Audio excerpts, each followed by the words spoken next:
One of the hardest spiritual lessons that we all face,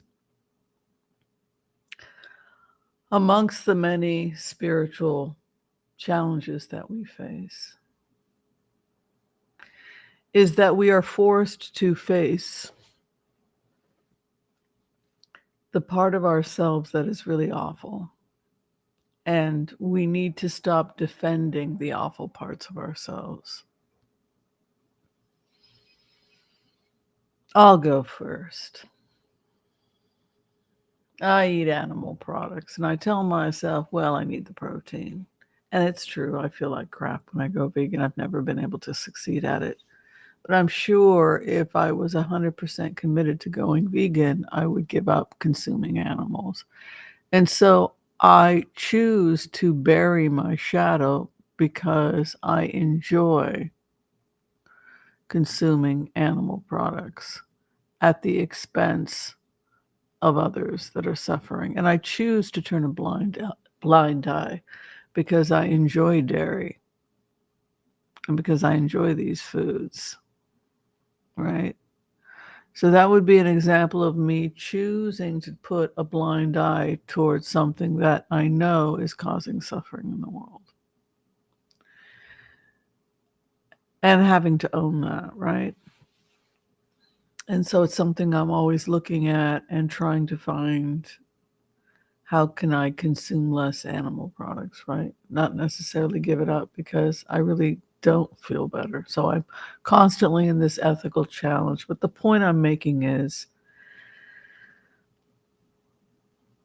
good people should be asking themselves ethical questions, and good people have to be brave, and we have to look at our own imperfections, right?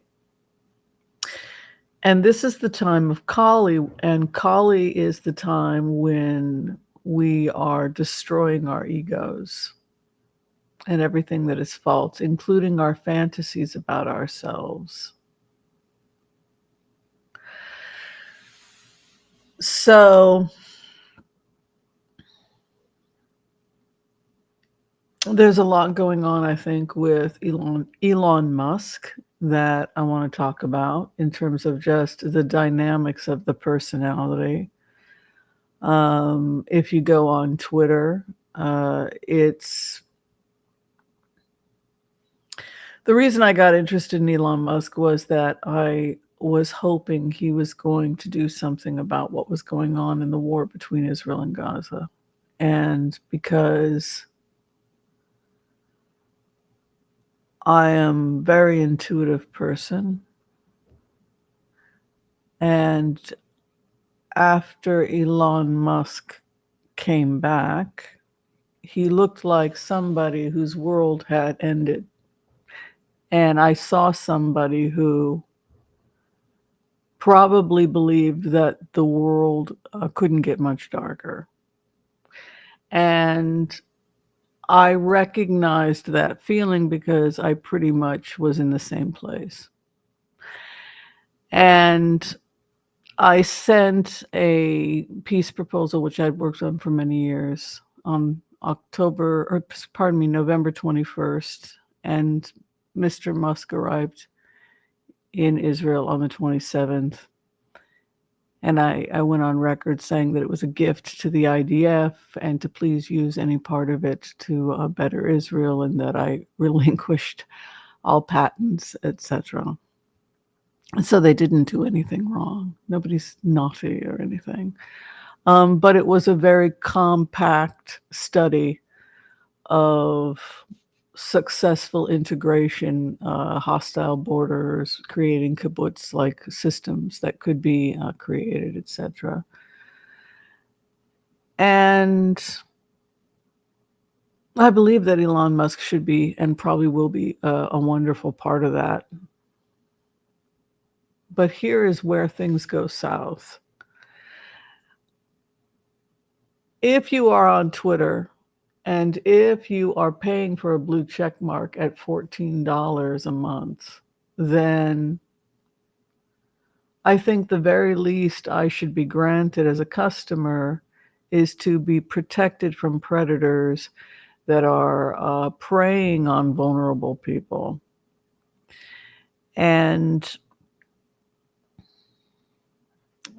just because I mentioned Mr. Musk, because I'm really pushing for peace, as we all should be, I've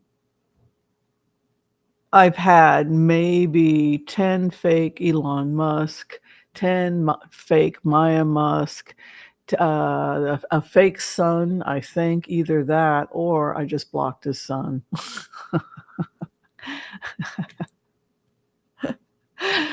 No, this is his son. Suit yourself. It's like, yeah, no, you're not. So we all have, 10 fake Kimmels. The point is that if you can't get rid of the bots of you and your own family members, how are you going to be? And I'm a paid customer, and the first order of business is you take care of the customer. And I gave you money. And I wrote a peace proposal, Mr. Musk, and I came out of a freaking war zone, and I'm feeling pretty vulnerable, and I don't want to date you. Maybe coffee, because I would be really curious what you think of my rebuild. But the point is this: you got to get control of these creeps, because what's starting to happen is people are going to start thinking that you're in on it, that you're taking a cut of these cryptocurrency romance scams. You see, that's where people's logic is going to go if you don't clean this mess up. Because it would be easy to clean up, wouldn't it? No, you're going to argue that it's free speech to have predators harassing your fans or people that genuinely admire good stuff you're doing. This is concerning, because if you are scamming people, if you are pushing people and pumping bad crypto, like say you're pushing doggy coin and then dumping it when it's high, and then buying a bunch in Bitcoin when it's low, say a situation like that was possible, or Ethereum, which seem to have good long-term odds from what I've read, then you've basically been able to buy more legitimate crypto, right? I mean, if you have doggy at 2 cents and then you pump it up, Elon, right? And then it gets up to what, 12 cents or whatever the hell it is. And then you sell it and say it's timed in a way where Bitcoin is low. And then you take those profits and you put it into the Bitcoin. And then the next thing you know, Elon Musk has what?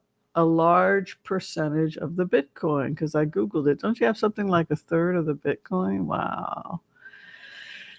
Of the world. So, yeah, so if you're linked back to these troll farms, if you're just opening the door to this because you want to get back to Mars, and you're telling yourself, if you got in the middle of this mess, Mr. Musk, because you are terrified about mega volcanoes taking out the Earth, and you think we humans are too goddamn stupid to know what's good for us.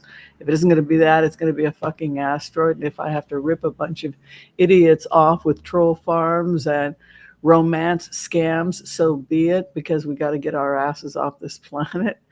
I mean, what the fuck? Pardon my French. What are you telling yourself? This is strictly for entertainment purposes. But it seems to me, if I were the richest man alive and I was charging people for a service like X, then, and I was approached by someone who, from the goodness of her heart, wrote the Oasis One Piece proposal because she doesn't want people to die, and because I thought, hey, you felt the same way, could you at least say thank you? I'll take a look, and not have me bombarded and molested by 100 psychopathic fake bots because you didn't adequately protect me as a customer and somebody who had the best of intentions when they attempted to reach you. It was a fucking pain in the ass. I sent to this person, that person, that person. I sent it to Siobhan. I still don't know what the heck got to you. And that's just more work for me. And it shows also that you don't respect my time. And that pisses me off because I'm a researcher and I'd like to believe you respect researchers, particularly a researcher who refused to take money for this project. I'm not a toy and a plaything. I know my worth, and I know how hard I worked to build the Oasis One project, and I'd like to be given the respect that I've earned. I'd like you to take care of your troll problem, and I think if you're somehow involved, then the feds are going to take you out, which is a shame because I'd really like you to continue to pour money into research, but you need to cut this puppy down. And that's all I have to say. Thank you, everyone. Be well, and God.